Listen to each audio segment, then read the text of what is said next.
জামাত BNP যদি ক্ষমতায় আসে রাতারাতি লক্ষ মানুষের লাশ পড়বে। কথা বলেন, ওরা বলেছিলেন, কথা ঠিক না বেঠিক? কিন্তু আমরা প্রমাণ করে দেখাচ্ছি তোমাদের মতন আমরা হিংস্র নই, তোমাদের মতন আমরা সন্ত্রাসী নই, তোমাদের মতন আমরা জঙ্গি নই, আমরা ক্ষমা করে দিতে পারি। এক গ্লাস পানি নাও, পানি নেবার পরে ওই পানির ভিতরে ফেরাউনির গোলার পরে 1 সপ্তাহ দেরি করবা, তারপরে 1 সপ্তাহ পরে ওই পানির ভিতরে নমরুদির আবার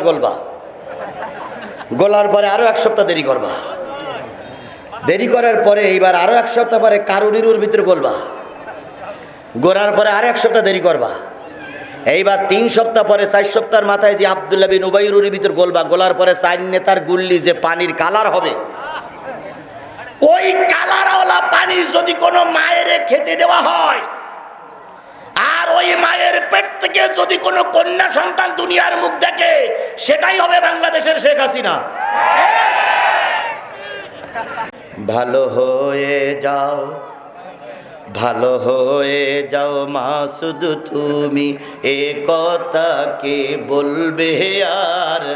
পালিয়ে গেছে কাউয়া কাদের, কেউ জানে না খবর তার, ভালো হইয়া যা। মনে নেই, মনে নেই, মনে নেই? ভালো হইয়া যাও মাসুদ তুমি, এ কথা কে কইবে আর? পালিয়ে গেছে কাউয়া কাদের, কেউ জানে না খবর তার, ভালো। ফখরুল সাহেব আপনার বাসায় কাউয়া কাদের গেছেননি, ঠাকুর গায়ের বাসায় আপনি থাকতে তারে দেশেননি। বলতেন না ফখরুল সাহেব একটু জায়গা দিবেন,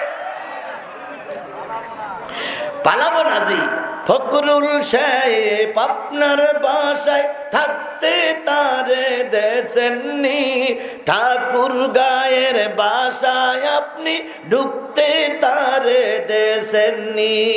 তার সাথে যে আসে বাকি, তার সাথে যে আসে বাকি লক্ষ কোটি জনতার, পালিয়ে গেছে কাউয়া কাদের, কেউ জানে না খবর তার, ভালো হইয়া যা।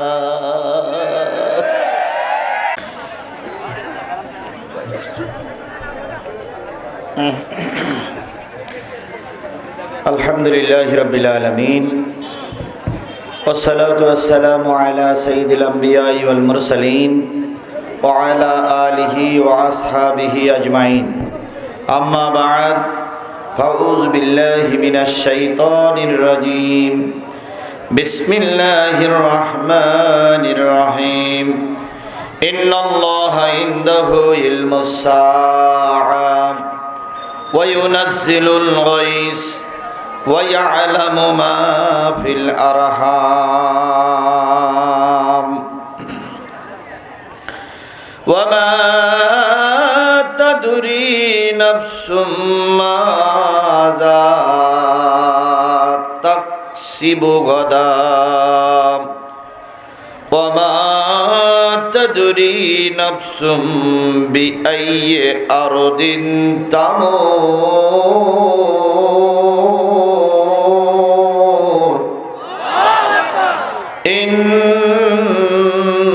ইন্নাল্লাহা আলীমুন খাবীর।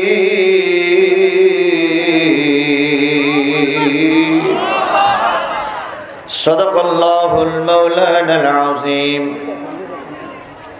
وعن عبد الله بن سلام رضي الله تعالى عنه قال قال رسول الله صلى الله عليه وسلم أفشوا السلام إطعموا الطعام وصلوا الأرحام وصلوا بالليل والناس ينام أو كما قال رسول الله صلى الله عليه وسلم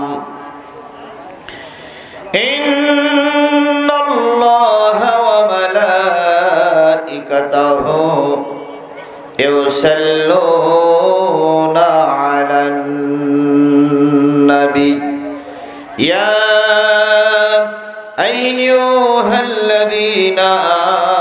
আমানু সাল্লু আলাইহি ওয়া সাল্লিমু তাসলিমা আল্লাহুম্মা সাল্লি আলা মুহাম্মাদিন ওয়া আলা আলি মুহাম্মাদ কামা সাল্লাইতা আলা ইব্রাহিম ওয়া আলা আলি ইব্রাহিম ইন্নাকা হামিদুম মাজিদ আল্লাহুম্মা বারিক আলা মুহাম্মাদিন ওয়া আলা আলি মুহাম্মাদ কামা বারাকতা আলা ইব্রাহিম ওয়া আলা আলি ইব্রাহিম ইন্নাকা হামিদুম মাজিদ লা ইলাহা জোরে জোরে লা ইলাহা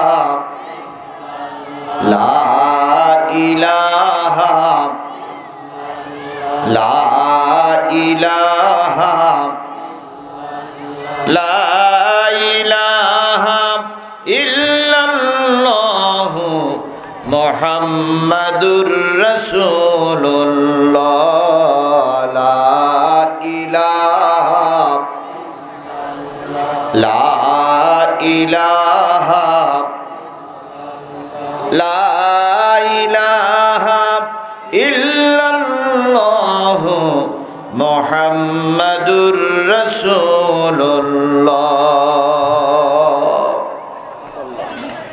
সকলে জবান খুলে একসাথে এক বাক্যে বলছি সাল্লাল্লাহু আলাইহি ওয়াসাল্লাম। বগুড়া সদর শিবগঞ্জ পার্শ্ববর্তী এলাকা থেকে আগত দিনদার পরেজগার মোত্তাকি মুসলমান ভাই ও বন্ধুগণ, পদ্মায় অবস্থানরত শ্রদ্ধাশীলা মা ও বোনেরা, সকলকে নিয়ে আবারও সালাম বিনিময় করছি। আশা করছি সকলের কাছ থেকে জোরে উত্তরটা পাবো। আসসালামু আলাইকুম ওয়া রাহমাতুল্লাহি ওয়া বারাকাতুহু।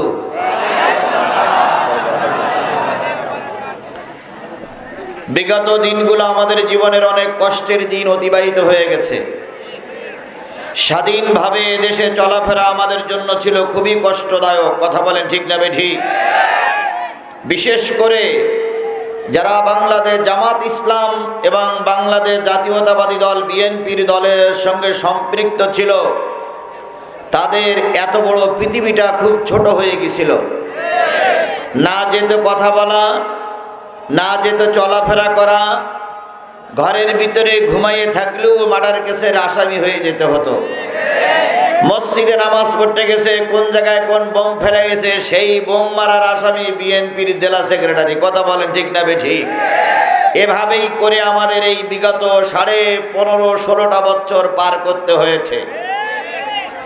জাতির সামনে এখন বলি, সেই দিন কি এখন আছে? জোরে বলেন, সেই দিন কি এখন আছে? আমরা অতীতে লক্ষ্য করেছি, বড় বড় পান্ডাদেরকে, গুন্ডাদেরকে মাহফিলের প্রধান অতিথি বানানো লেগেছে। গুন্ডা পান্ডাদেরকে মঞ্চে বসাই রেখে কথা বলতে হয়েছে। বিড়ে সিগারেটের গন্ধে পাশে আর একজন লোক বসতে পারতেন না, উনি হতেন মাহফিলের সম্মানিত প্রধান অতিথি। কথা বলেন ঠিক না বেটি? সেই দিনটা পার করে কে দিয়েছেন? সেই দিনটা অতীতে করে কে দিয়েছেন? যে আল্লাহ সেই দিনটা পার করে একটা সোনালী সুযোগ করে দিলেন। সেই আল্লাহর দরবারে সকলে মিলে শুকরিয়া আদায় করছি, আলহামদুলিল্লাহ। আরেকটু জোরে বলুন তো আলহামদুলিল্লাহ। মাইকের আওয়াজ যতদূর পর্যন্ত যাচ্ছে সকলের জ্ঞাতার্থে একটা কথা বলি। আমি যেহেতু এশার আজান পর্যন্ত এখানে থাকবো, এশার আজানের পরপরই এখান থেকে চলে যাব। ওয়াজ খুব বেশি লম্বা হবে না, এই জন্য রাস্তাঘাটে, দোকানে, পশারিতে যে যেখানে আছেন মেহেরবানি করে আধা ঘন্টা 40 মিনিট, খুব বেশি হলে 1 ঘন্টা সময় আপনাদের কাছে থাকতে পারি। দয়া করে, মায়া করে যে যেখানে আছেন দয়া করে সবাই মাহফিলে চলে আসুন, কোরআনের মাহফিলে বসুন। আল্লাহ সবাইকে হেদায়েত দিক, আল্লাহ সবাইকে হেফাজত করুক, সকলে বলুন আমিন। যুবক ভাইয়েরা, তোমরা যারা গেটের সামনে দাঁড়িয়ে আছো, তোমাদেরকে অনুরোধ করছি, আল্লাহর কোরআনের খাতিরে, ইসলামের খাতিরে, ধর্মের খাতিরে দয়া করে বসে পড়ুন, দয়া করে বসে পড়ুন। যে যেখানে আছেন বসে পড়ুন। রাসূল পাক সাল্লাল্লাহু আলাইহি সাল্লামের নামে দুরূদ আর সালাম সবাই মিলে বলছি, সাল্লাল্লাহু আলাইহি ওয়াসাল্লাম। সম্মানিত উপস্থিতি, আপনারা এই বাদ মাগরিবের নামাজের পরে এখানে বসেছেন কি শোনার জন্য? সবাই মিলে বলুন তো, কি শোনার জন্য বসেছেন? আল্লাহ বলতেছেন, ওয়াইদা কুরিয়াল কুরআন ফাসতামিউ লাহু ওয়া আনসিতু লাআল্লাকুম তুরহামুন।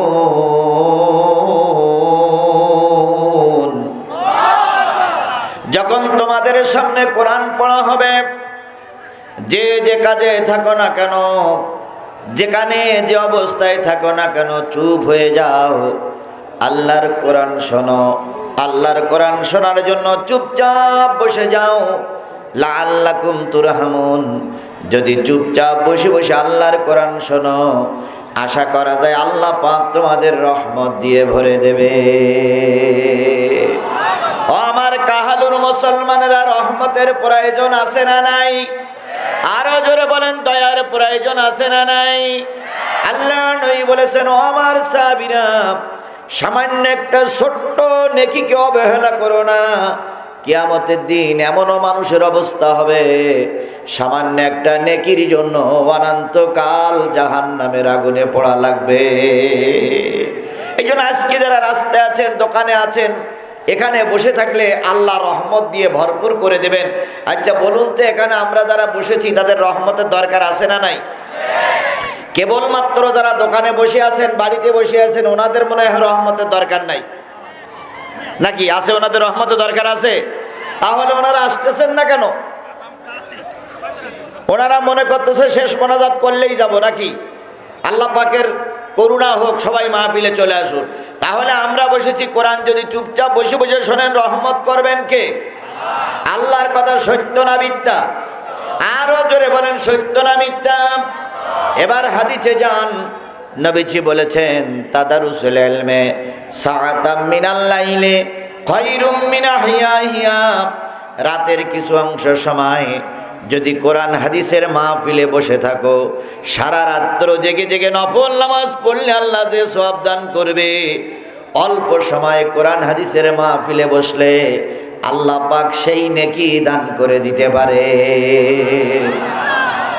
সুতরাং সময় যদি বেশি নাও পাই, তবু কোরআনের খাতিরে, ধর্মের খাতিরে, ইসলামের খাতিরে অল্প সময় বসলে সারা রাত জেগে জেগে নফল নামাজ পড়ার সওয়াব আল্লাহ পাক দান করবেন।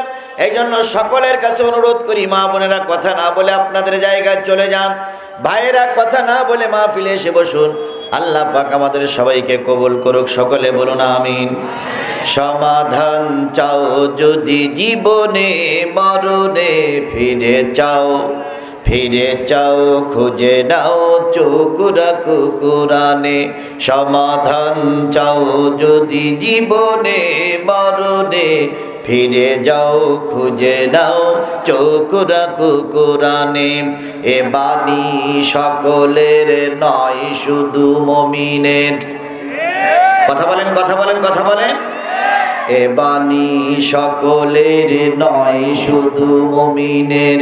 যারাই চলবে মেনে ফল পাবে কোরআনের।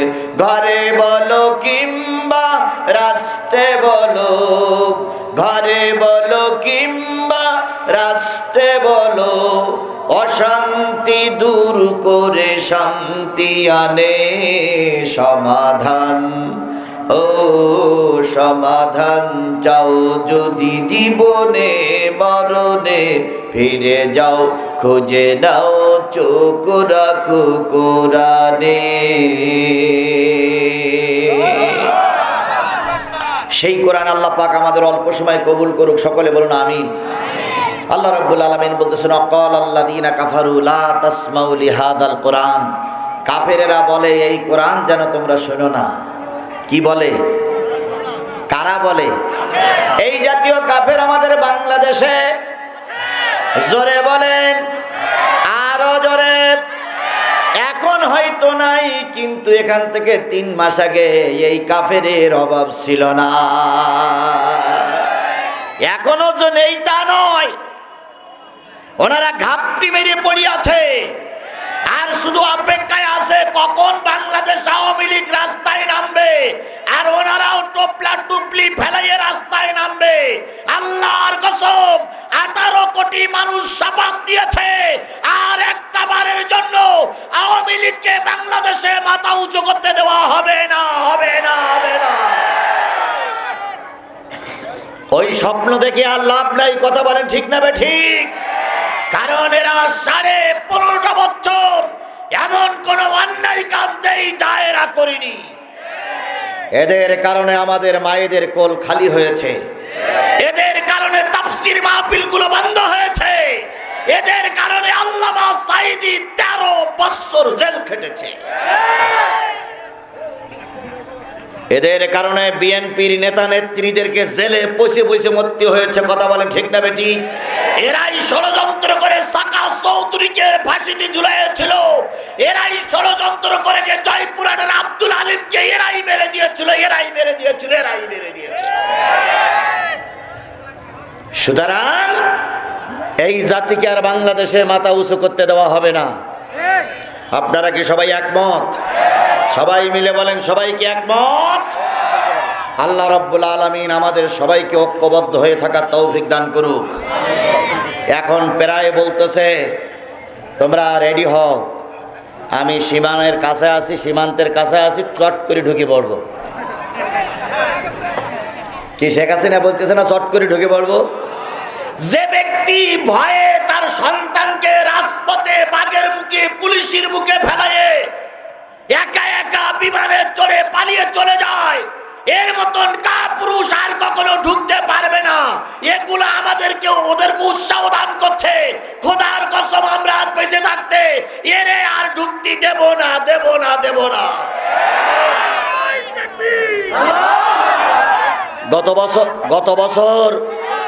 গত বছর এখানের মাহফিলটা তোমরাই করতে দেওনি। ফেরেশতা জিবরাইল বন্ধ করেনি, ফিরাউন বন্ধ করেনি। এই কাহালুতে যে সমস্ত ফিরাউনরা বাস করে, এই ফিরাউনদের কারণে গত বছরের আমার মাহফিলটা করতে দেনি। এই ফিরাউনির বাচ্চারা, এই ফিরাউনির বাচ্চারা এখন আমার বলতেছে চট করে ঢুকে পড়বো। আসো, আসো, আমরা লাঠিতে তেল মাখাই অপেক্ষা করতেছি। আসো ম্যাডাম,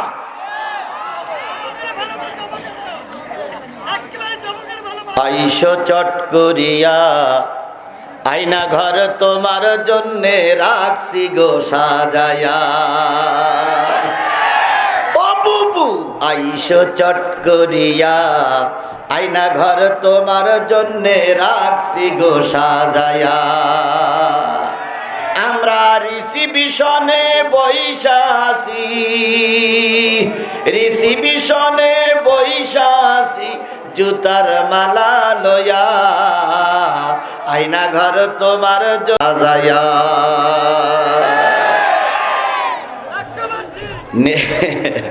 নির্বিচারে মারছো মানুষ ক্ষমতার লাগিয়া। মারিনি, মারিনি, মানুষ মারিনি। বিডিআর হত্যার জন্য এই শেখ হাসিনাই দায়ী। হেফাজতের লাইট নিবে আলেমদের মারার জন্য এই শেখ হাসিনাই দায়ী। আল্লামা সাঈদীর রায়ের পরে 300 মানুষ মারা গেছে, এর জন্য এই শেখ হাসিনাই দায়ী। কোটা সংস্কার আন্দোলনে 1000 থেকে 1500 লোক মারা গেছে, এর জন্য এই শেখ হাসিনাই দায়ী।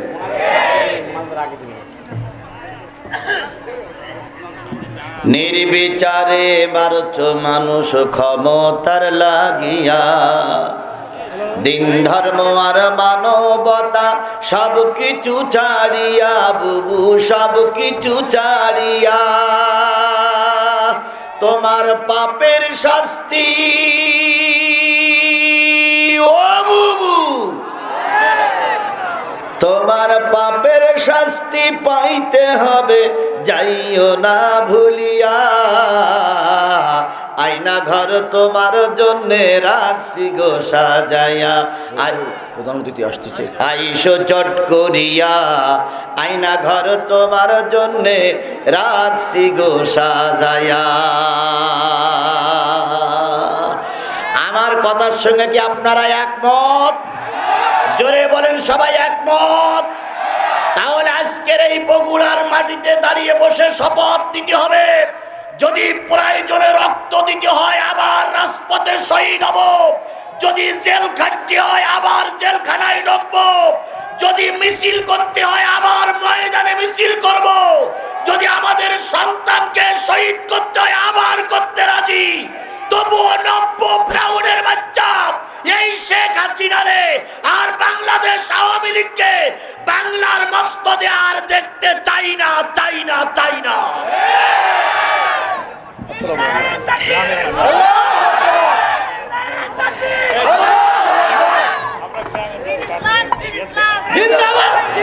আপনারা সবাইকে আমার সঙ্গে একমত? কারা কারা একমত? 2 হাত উঁচু করে আল্লাহরে দেখান। বাংলাদেশে আর আওয়ামী লীগকে প্রতিষ্ঠিত হতে দেওয়া হবে না, হবে না, হবে না। কারণ এরা খুনি, এরা সন্ত্রাসী, এরা জঙ্গি। কথা বলে ঠিক না বেঠিক? কোন খুনি, সন্ত্রাসী, জঙ্গিকে বাংলার মস্তদে আর জনগণ চায় না। কথা বলেন ঠিক না বেঠিক? যারা 2-1 আছো, যারা 2-1 আছো শুধু তাকাই তাকাই দেখো, মাথা উঁচু করার জন্য চেষ্টা করো না। এবার যদি মাথা উঁচু করো কাল্লা আলাদা করে দেওয়া হবে, একটারও কাল্লা জায়গায় রাখা হবে না। কথা বলে ঠিক না ঠিক? আমরা ছাড় দিয়েছি কিন্তু এবার আর ছেড়ে দেব না, ছেড়ে দেব না, ছেড়ে দেব না। ওনারা বলেছিলেন আওয়ামী লীগ যদি ক্ষমতার থেকে নেমে যায়, জামাত বিএনপি যদি ক্ষমতায় আসে, রাতারাতি লক্ষ মানুষের লাশ পড়বে। কথা বলেন, ওরা বলেছিলেন। কথা ঠিক না ঠিক? কিন্তু আমরা প্রমাণ করে দেখাচ্ছি তোমাদের মতন আমরা হিংস্র নই, তোমাদের মতন আমরা সন্ত্রাসী নই, তোমাদের মতন আমরা জঙ্গি নই। আমরা ক্ষমা করে দিতে পারি। এর মানে এই নয় যে আমরা এত কিছু করলাম কিছুই বলল না, হুজুররা মনে হয় সব, বিএনপির লোক মনে হয় সব ক্ষমা করে দিয়েছে। না, প্রতিটা কথা আমাদের মনে আছে। তোমরা অন্যায়ভাবে পুলিশ দিয়ে, র‍্যাব দিয়ে মেরেছ, আর আমরা প্রতিটা অন্যায়ের বিচারের মাধ্যমে তোমাদের শাস্তি দেব। একটারও ছেড়ে দেওয়া হবে না, হবে না, হবে না। وقال الذين كفروا لا تسمعوا لهذا القرآن। কাফেররা বলে এই কোরআন যেন তোমরা শোনো না। অলগাউ ফিহি লাআল্লাকুম তাগলিবুন। কোরআন শুনতে বসে গেছো, যদি দেখো জিহাদি তোমাদের বিরুদ্ধে কথা বলছে, কোরআন তোমাদের বিরুদ্ধে অ্যাকশনে যাচ্ছে, তাহলে হট্টগোল বাঁধায় দাও, মারামারি বাঁধায় দাও, যাতে করে কোরআনের মাহফিলটা বন্ধ হয়ে যায়। তাহলে হট্টগোল বাঁধাই দেওয়া, মারামারি করা, এটা কাদের কাজ? জোরে বলেন কাদের কাজ? শয়তানের কাজ, কাফেরের কাজ। এ কাজ আমরা করতে রাজি? জোরে বলেন এ কাজ আমরা করতে রাজি? আল্লাহ পাক আমাদের সবাইকে কোরআনের খাতিরে কবুল করুক। আর একটু জোরে বলেন আমিন, আরো জোরে বলেন আমিন। বন্ধুগণ, তাহলে আমরা কষ্ট করে এসেছি কি শোনার জন্য?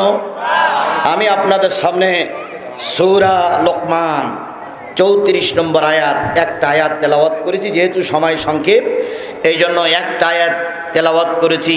তেলাওয়াতকৃত আয়াতটার পরে কথা হচ্ছে, আল্লাহ বলতেছেন ইন্নাল্লাহা ইনদাহু ইলমুস সাআত।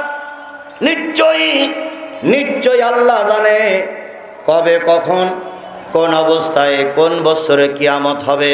বলুন তো কিয়ামতের সংবাদ কার কাছে আছে? আরো জোরে বলেন কিয়ামতের সংবাদ কার কাছে আছে? আল্লাহ ছাড়া পৃথিবীর আর কেউ বলতে পারে না কিয়ামত কবে হবে। তবে আমাদের দেশের লোক কিছু কিছু সময় মন্তব্য করে কিয়ামত নিকটে চলে আসছে, বলে না? একবার শুনেছিলাম 5 মে কিয়ামত হবে, বলেছিল না? কিন্তু 5 মে কিয়ামত হবে এ কথাটা ঠিক নয়। কারণ আল্লাহ বলেছেন যতদিন পর্যন্ত একজন কালেমাওয়ালা লোক পৃথিবীতে থাকবে ততদিন কিয়ামত হবে না। কালেমাওয়ালা লোক তো আছে, ইমানদার লোক আছে না নাই? এমনও ইমানদার আছে ফাঁসির কাস্টে ঝোলে কিন্তু বাতিলের কাছে মাথা নত করে না।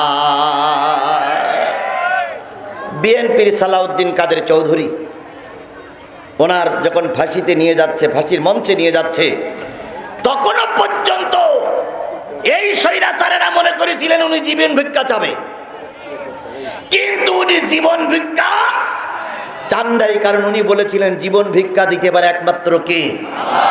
এর নাম হলো ইমানদার। কথা বলেন, কথা বলেন, কথা বলেন। এরকম ইমানদার আব্দুল কাদের মোল্লার মতন ইমানদার, আল্লামা সাঈদীর মতন ইমানদার যতদিন পর্যন্ত এই পৃথিবীতে থাকবে ততদিন কিয়ামত হবে না।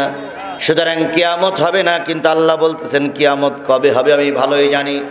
কিয়ামত কবে হবে আল্লাহ পাক ছাড়া আর কেউ জানে না। তবে দুটো আলামত বলে যাই, কিয়ামত হবে 10ই মুহররম, আর কিয়ামত হবে 10ই মুহররম, আর কিয়ামত হবে শুক্রবারের দিন। কি বারে কিয়ামত হবে? আর কতই মুহররম কিয়ামত হবে, কিন্তু কোন বছরে হবে কে জানে? তাহলে কিয়ামতের সংবাদ কার কাছে আছে? আল্লাহ ছাড়া কিয়ামতের সংবাদ কারোর কাছে নেই, কেউ বলতে পারবে না। 2 নম্বর, ওয়ায়ুনাজ্জিলুল গায়স, কখন কোথায় কোন মেঘে বৃষ্টি হবে এটা আল্লাহ ছাড়া আর কারোর জানা নাই। সব মেঘে কিন্তু বৃষ্টি হয়, সব মেঘে কিন্তু বৃষ্টি হয় না, আবার সব মেঘে ফসল হয় না। কিন্তু আমরা অতীতে দেখেছিলাম মেঘ, বৃষ্টি, ফসল সব শেখ হাসিনার হাতের ভিতরেই ছিল। উনি একবার বলেছিলেন আমি মানুষের হায়াত বাড়াই দিয়েছি। আগে মানুষের গড় আয়ু ছিল 64 বছর, আমি বানাইছি 80 বছর, তার মানে 16 বছর বয়স উনি বাড়াই দিয়েছে।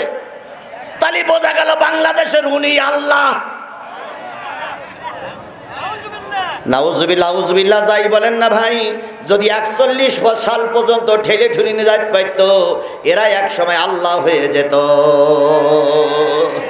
ওনারা বলেছিলেন আমরা করোনার মোকাবেলা করি, করোনার রোগটা সৃষ্টি করে কে? এখন ওনারাই মোকাবেলা করেছে। এগুলো সেরেকি কথাবার্তা, কথা বলেন ঠিক না বেঠিক? যখন দক্ষিণ এলাকায় বিরাট ঘূর্ণিঝড় আসে, ঘূর্ণিঝড়টা যখন মানুষ দোয়া করে যখন আল্লাহ পাক কমায় দেয়, ওনারা ওই যে কাউয়া কাদের বলতেন, কাউয়া কাদের বলতেন আমার দলের লোক এত শক্তিশালী, আমরা ঝড়ের মোকাবেলা করব। আর প্রায় বলতেন খেলা হবে। কিন্তু এখন জামাত বিএনপির লোক মাঠে খেলা করার জন্য নেমেছে। আপনাদের লোক কই? খেলবো কার সাথে?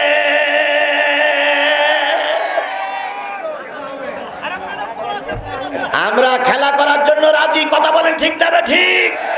ওরাও যখন ক্ষমতায় ছিল আমরাও খেলা করার জন্য রাজি ছিলাম, কিন্তু দুঃখের বিষয় ওরা নিজেরা খেলেছে, আমাদের খেলতে দেয়নি। যদি প্রকৃতপক্ষে সত্য খেলা হতো, বিএনপির কি বলে বগুড়ার থেকে বিএনপি জামাতের কাছ থেকে একটা আসনও আওয়ামী লীগ তখনও নিতে পারত না, এখনো নিতে পারবে না। কিন্তু প্রায় বলতো খেলা হবে, অথচ নির্বাচনের আগে 154 জন বিনা ভোটে পাস। 154 জন যদি বিনা ভোটে পাস হয়, তাহলে আর ভোট করার দরকার। এখন আর একটারও পাওয়া যাচ্ছে না, কথা বলেন ঠিক না ঠিক? গোটা বিশ্বের মানুষ জানে আওয়ামী লীগের আস্তানা বগুড়ার মাটিতে ছিল না, তারপরে জোর করে মানুষ খুন করে রাতারাতি মামলা দিয়ে গোটা বগুড়ার মানুষকে ওরা জ্বালিয়ে শেষ করেছে। এখন আবার নাকে কান্দো, সামকান্না কান্দো। তোমাদের ইতিহাস আমাদের সকলের কাছে জানা আছে, কথা বলেন ঠিক না ঠিক? সুতরাং কোন মেঘে কখন বৃষ্টি হবে, কার হাতে কোন খাদ্যের দায়িত্ব কে জানে? আল্লাহ। জোরে বলেন কে জানে? দেখুন না আল্লাহ কত সুন্দর কায়দা করে, কখনো মেঘ দেয়, কখনো বৃষ্টি দেয়, আবার কখনো আল্লাহ কিছুই দেয় না। তাহলে আল্লাহ রব্বুল আলামিন জানে কোন মেঘে বৃষ্টি হবে। ওয়ায়ালামু মা ফিল আরহাম, মায়ের রেহেমের ভিতরে সন্তান, সন্তান পুরুষ না নারী কে জানে? আরো জোরে বলেন কে জানে? 4 নম্বর, আমা তাদরি নাফসুম মাযা তাকসিবু গাদা, আগামীকাল, আগামী ওক্তে, আগামী এশার ওক্তের পরে কি তুমি খাবে, তোমার রেজেকে কি আছে, খাওয়া আছে কি নাই, এটা দুনিয়ার কেউ জানে না, কে ছাড়া? আল্লাহ ছাড়া। আমার ভাইয়েরা, শেখ হাসিনা যেদিন পালিয়ে গেল, শেখ হাসিনা যেদিন পালিয়ে গেল, বাসায় রান্না হয়েছিল বিরিয়ানি, বিরিয়ানি রান্না হলো, পোলাও রান্না হলো, কি বলে মুরগির গোশত, খাসির গোশত রান্না হলো, রকমারি খাদ্য রান্না হলো। ইতিমধ্যে পুলিশের প্রধান, র্যাবের প্রধান, সেনাবাহিনীর প্রধান হাজির হলো। ম্যাডাম কিছু কথা আছে, কয় রান্না শেষ, কয় আগে কথা তারপরে রান্না। এক টেবিলে বসে বলল, সব কিছু শোনার পরে এই গাদ্দার, এই মীর জাফর, এই হিটলার বলল গুলি চালাও।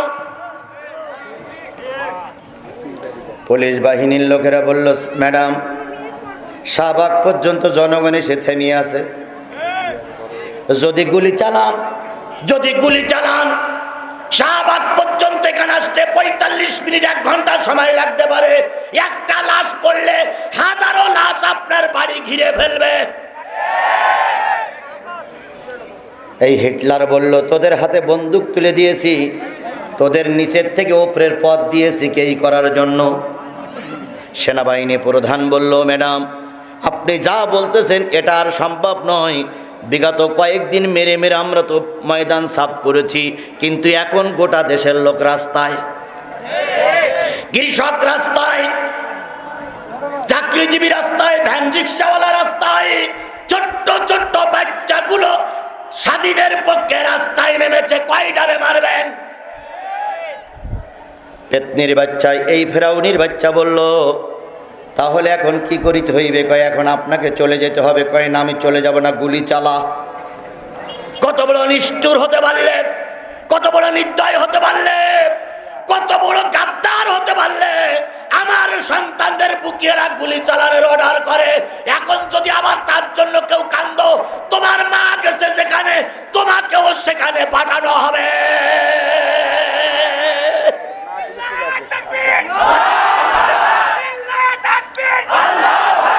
আমার জাতি, বলুন তো, সন্তান ফেলাই দিয়ে পৃথিবীর কোন মা বিদায় নেয়?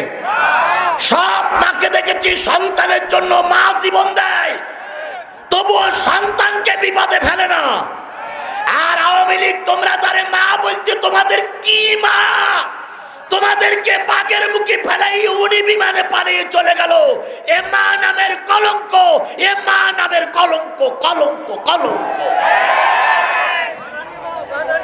খালেদা জিয়ার রায় হয়নি, খালেদা জিয়ার বিচারের রায়ের পরে খালেদা জিয়াকে জেল খাটতে হয়েছে। কথা বলেন ঠিক না বেঠিক?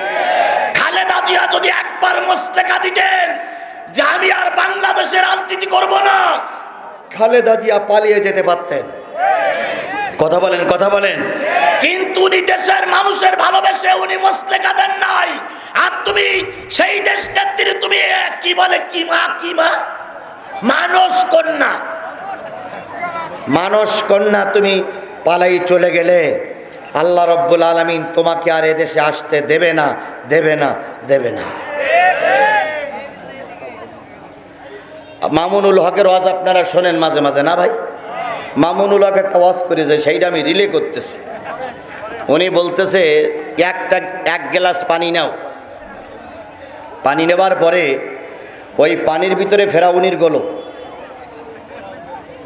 গোলার পরে 1 সপ্তাহ দেরি করবা, তারপরে 1 সপ্তাহ পরে ওই পানির ভিতরে নমরুদির আবার গলবা, গোলার পরে আরো 1 সপ্তাহ দেরি করবা, দেরি করার পরে এইবার আরো 1 সপ্তাহ পরে কারুনিরুর ভিতরে গলবা, গোলার পরে আরো 1 সপ্তাহ দেরি করবা, এইবার 3 সপ্তাহ পরে 4 সপ্তাহের মাথায় যে আব্দুল্লাহ বিন উবাইরুর ভিতর গলবা, গোলার পরে 4 নেতার গুল্লি যে পানির কালার হবে, ওই কালারওয়ালা পানি যদি কোনো মায়ের খেতে দেওয়া হয়, আর ওই মায়ের পেট থেকে যদি কোনো কন্যা সন্তান দুনিয়ার মুখ দেখে, সেটাই হবে বাংলাদেশের শেখ হাসিনা।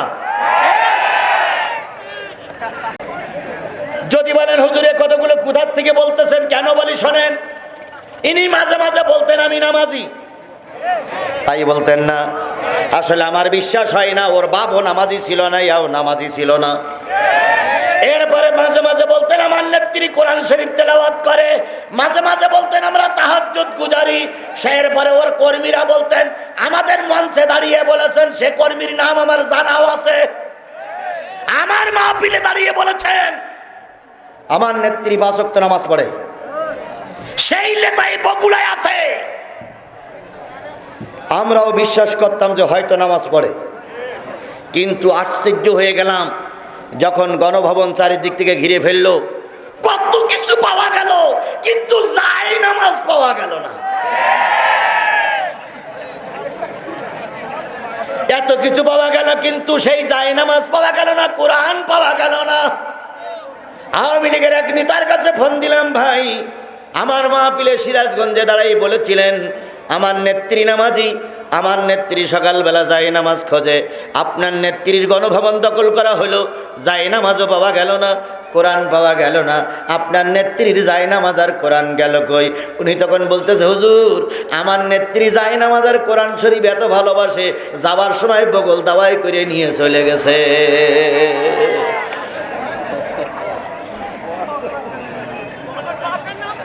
এদের কি করে আপনি শায়েস্তা করবেন? এদের লজ্জা শরম বেহায়া, এদের লজ্জা বলে কোনো জিনিস নাই। কথা বলেন ঠিক না বেঠিক? কি কায়দায় বলেছিল 10 তারিখে আমরা হাজির হব ঢাকায়, বলেছিল না 10 তারিখে আমরা ঢাকায় হাজির হব। আমার যুবকেরা 10 তারিখের আগেই ঢাকা দখল করেছে।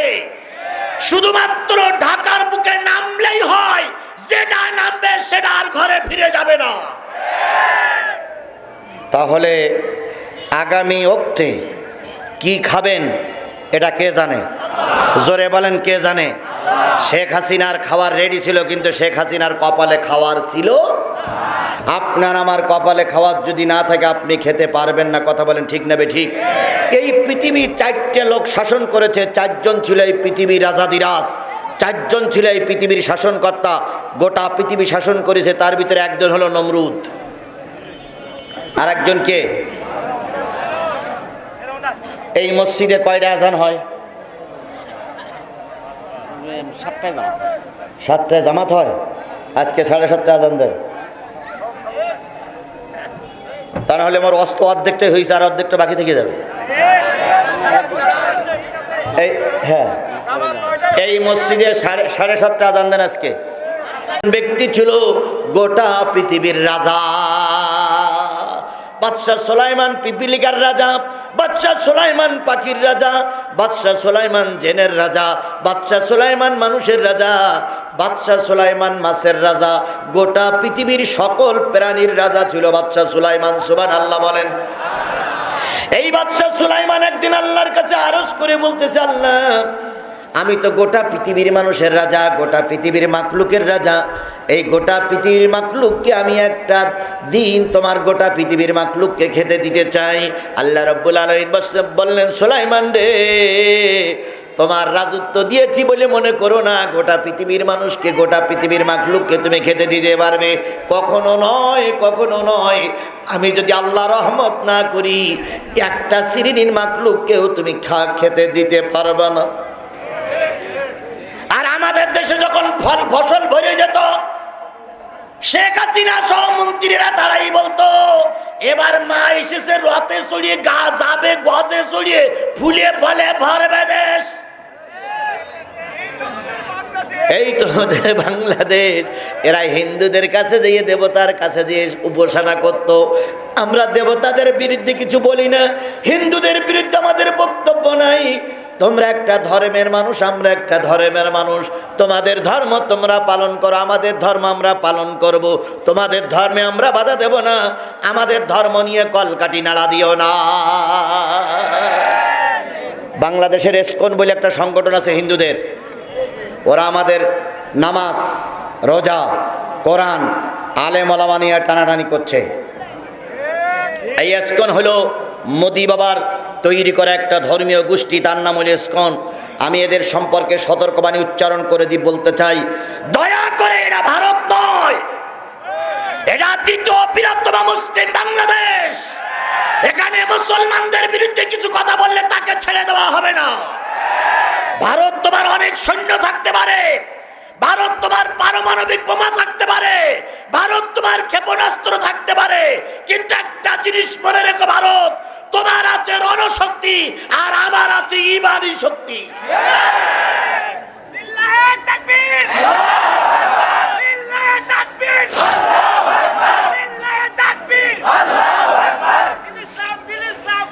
আমরা ডাক্তার ইউনূস সাহেবকে বলেছি, বাংলাদেশের 18 কোটি মানুষ, প্রতিটা মানুষ 100 করে টাকা চাঁদা দেব, প্রয়োজনে আমরা 3 দিন না খেয়ে থাকবো, তবুও ভারতের কাছে আমরা মাথা নত করব না।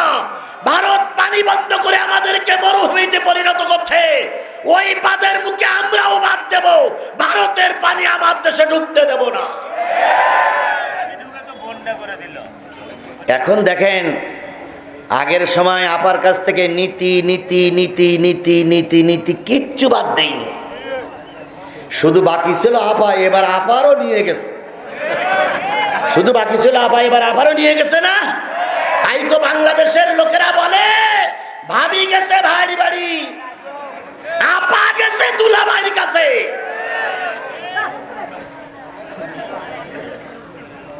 গোটা বিশ্বের রাজা সুলাইমান ডাক দিয়ে বলেন, আল্লাহ তোমার মাখলুককে আমি খেতে দেব। আল্লাহ বললেন, পারবা না। কই কি বলেন পারবা না? বাতাস আমার হাতে, সাগর আমার হাতে, নদী আমার হাতে, পুকুর পুষ্করিণী আমার হাতে, আমি বাতা উপর দিয়ে ঘুরে বেড়াই, একটু অনুমতি দাও।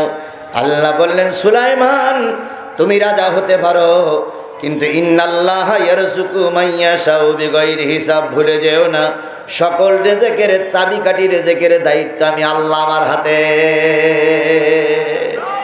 আচ্ছা, এটা কি বিশ্বাস হয় আপনাদের? বিশ্বাস হয়? বিশ্বাস হয়। তাই যদি না হয়তো তাহলে শেখ হাসিনা খেয়েই যেতে পারত। শেখ হাসিনার কাছে এত ক্ষমতা, শেখ হাসিনা খেয়ে যেতে পারত না? আল্লাহ বলল, ওই দিনের ভাত তোমার কপালে নাই। সুলাইমান পয়গম্বর নাসর, আল্লাহ আমাকে একটা দিন সময় দাও। আল্লাহ বললেন, একটা দিন সময় তোমার দেওয়া হবে না, একটা ওয়াক্তের সময় তুমি নিতে পারো, তবে এখান থেকে সেটা আরো 6 মাস পরে। আল্লাহ 6 মাস পরে কেন? কয় 6 মাস ধরে তুমি রান্না বাড়া তৈরি করো, মানুষ লাগাও, জেল লাগাও, দৈত্য লাগাও, যত মাখলুক আছে সবাইকে কাজে লাগাও। 6 মাস পরে একদিন দুপুরবেলা গোটা মাখলুককে তুমি খেতে দিতে পারবা। যদি তুমি পারো তাহলে আমি তোমার অনুমতি দেব। সুলাইমান পয়গম্বর তাই মেনে নিলেন। 6 মাস ধরে রান্না হচ্ছে, বিরাট বিরাট পাহাড়ের স্তূপ করে ফেলেছে খাদ্য।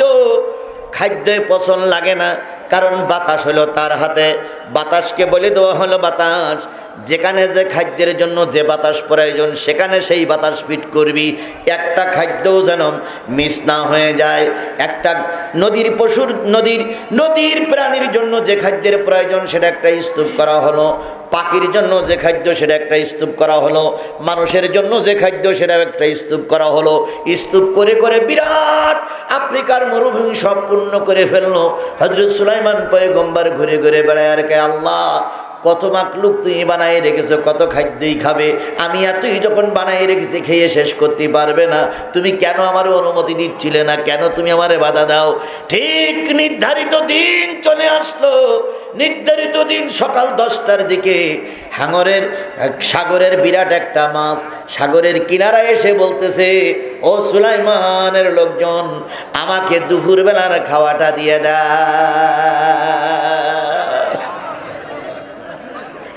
একটা পেটের জন্য কতই খাদ্যের প্রয়োজন।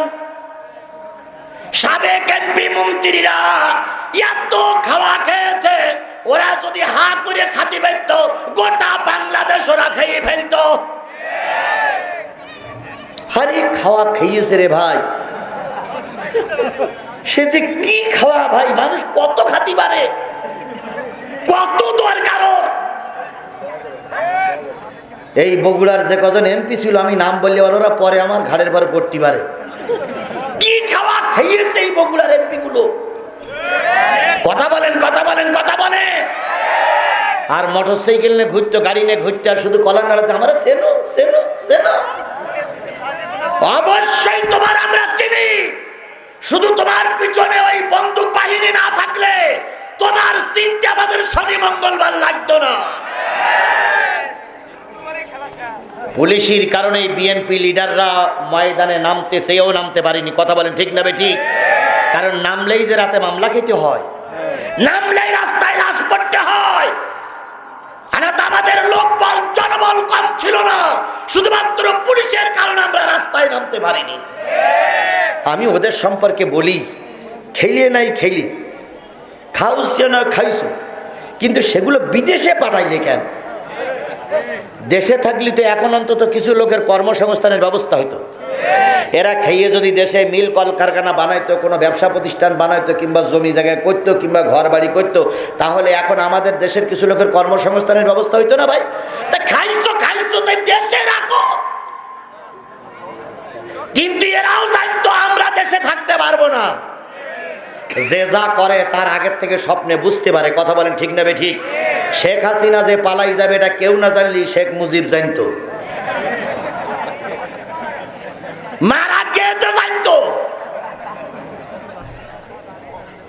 জাতির বাবা মুজিব বাবা স্বপ্ন ডেকে কয়, দেশটা তো আমার একা অন্য কারো নয়। মাগো দেশটা তো আমার একা অন্য কারো নয়। জাতির বাবা মুজিব বাবা স্বপ্ন ডেকে কয়, দেশটা তো আমার একা অন্য কারো নয়। মাগো দেশটা তো আমার একা অন্য কারো নয়। আমার কন্যা শেখ হাসিনা সে যে কারোর ধার ধারে না। কি একই জাগ্রত অবস্থায় বলতেছে না ঘুমের ভিতরে বলতেছে?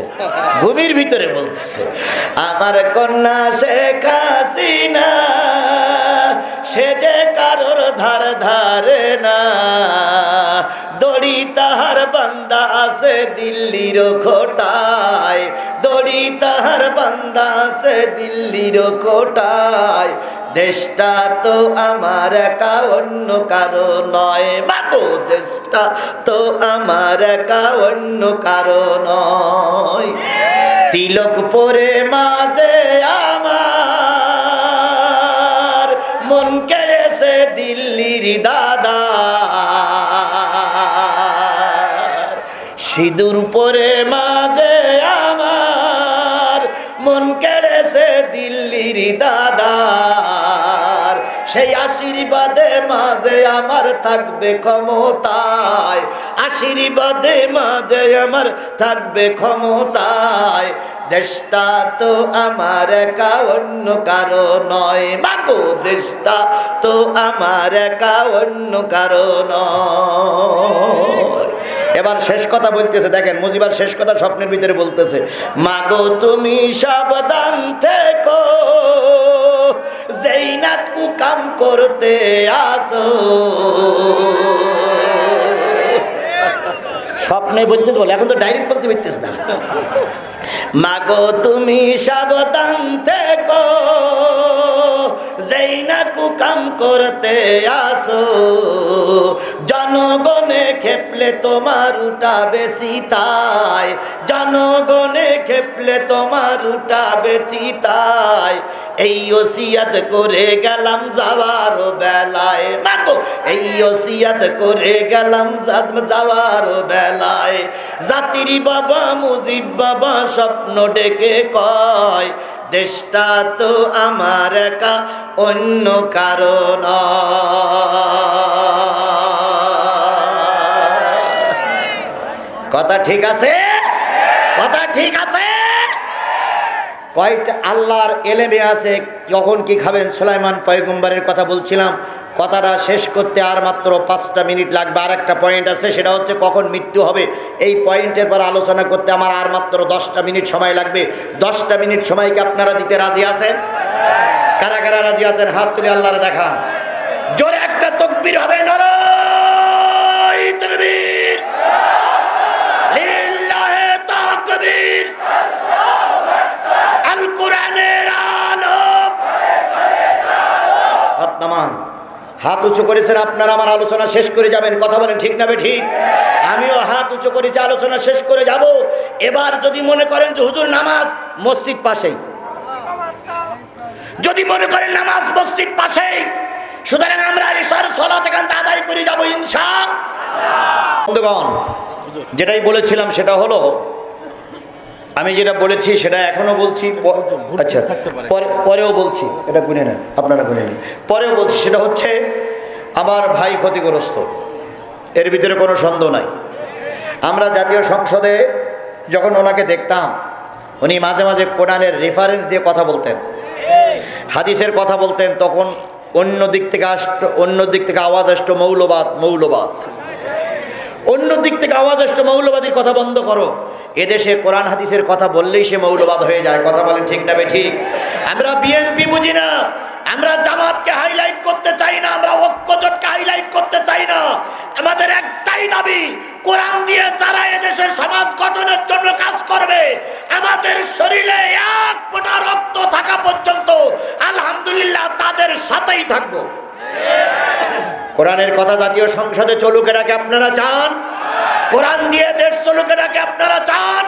বঙ্গভবনে নামাজি রাজাক, এটাকে আপনারা চান? তাই যদি চান তাহলে আজকের এই বিশাল কাফেলা শপথ দিতে হবে, একটা বারের জন্য বাংলাদেশ সরকারের দায়িত্ব কোরআনওয়ালাদের হাতে আমরা তুলে দেব। ইনশাআল্লাহ বলেন, ইনশাআল্লাহ বলেন, ইনশাআল্লাহ বলেন। আমরা আগামীতে কোরআনওয়ালাদেরকে জাতীয় সংসদে দেখতে চাই। আল্লাহ যেন কোরআনওয়ালাদের হাতে জাতীয় সংসদের ক্ষমতা দিয়ে দেশটার শান্তিময় অবস্থায় ফিরিয়ে দেয়। সকলে বলুন আমিন। আমি বলতেছিলাম খাদ্যের দায়িত্ব কার হাতে? সুলাইমান পয়গম্বর খাদ্য দিতে পারেন নাই, একটা মাছেরও খাদ্য তিনি দিতে পারেন নাই। পরবর্তীতে বলা হচ্ছে আমা তাদরি নাফসুম বিআই আরদিন তামুত, কখন কোন জায়গায় কার মৃত্যু হবে কে জানে? জোরে বলেন, মৃত্যুর খবর কার হাতে? আপনি আমারে মারতে চাইলেই মারতে পারবেন না। আপনি অনেক চেষ্টা করেছিলেন বাংলাদেশের মানুষদেরকে মেরে ফেলার জন্য, কিন্তু আপনি মারতে পারেন নাই। আপনারা টোপলা টুপলি বেঁধে নিয়ে চলে যেতে হয়েছে, কারণ আমি জানি আমার হায়াত আমার মউত, ইন্না সলাতি ওয়া নুসুকি ওয়া মাহিয়ায়া ওয়া মামাতি লিল্লাহি রাব্বিল। সবকিছু কার হাতে? সুতরাং আমার মৃত্যুটাও কার হাতে? আমার সাবেক এমপির মৃত্যুটা কার হাতে? উনি জাতীয় সংসদে সেই 4-5 থেকে ওই গোটা জালেমদের ফ্যাসিস্টদের মোকাবেলা করে বাঘের বাচ্চার মতন যতটুকু পারে কথা বলেছেন। এজন্য আজকের এই বিশাল কাফেলার পক্ষ থেকে ওনাকে ধন্যবাদ জানিয়ে আমি আপনাদের কাছ থেকে বিদায় নিতে চাচ্ছি, কারণ আমাকে আরও অনেক দূরে যেতে হবে। তবে দুঃখ নেবার কারণ নেই। 17ই নভেম্বর, আজকে হলো 13 তারিখ নয়, 17ই নভেম্বর নামুজা শাহপাড়া মসজিদের উন্নয়ন করবে মাহফিল আছে। এটাও দিনের বেলায় জোহরের নামাজের পরে সম্ভবত আমির হামজা কথা বলবে। মাগরিবির পরে আল্লাহ যদি আমাকে বাঁচাই রেখে ঠিক আজকে যে সময় কথা শুরু হয়েছে, আগামী 17ই নভেম্বর এরকম সময়, রবিবারের দিন এরকম সময় কথা হবে। সকলকে দিনই দাওয়াত রইল। ভাই আজকে আমি দিনের বেলায় এই অল্প সময় দাওয়াত নিতে চাই না, কারণ এই অল্প সময় দাওয়াত নিয়ে আমারও মন মতন কথা হয় না, আর আপনারাও কথা শুনে শান্তি পান না। এই জন্য আপনাদেরও কষ্ট লাগে, আমারও কষ্ট লাগে। আমি কর্তৃপক্ষকে বলেছিলাম যে বছর থাক, আল্লাহ যদি আমাকে বাঁচাই রাখে সামনের বছর ফুল টাইম দেব। ওনারা মোটে বললেন যে না হুজুর এবছরই নিতে হবে, সন্ধ্যের টাইমে এই সময়টা দিলাম। আমি আপনাদের কাছে দোয়া চেয়ে সকলের জন্য দোয়া করে আজকে বিদায় নিচ্ছি। ওমা তৌফিক ইল্লা বিল্লাহ, আখিরু দাওয়ানা আলহামদুলিল্লাহি রাব্বিল আলামিন। আল্লাহুম্মা আমিন। রব্বানা যালামনা আনফুসানা ওয়া ইল্লাম তাগফির লানা ওয়া তারহামনা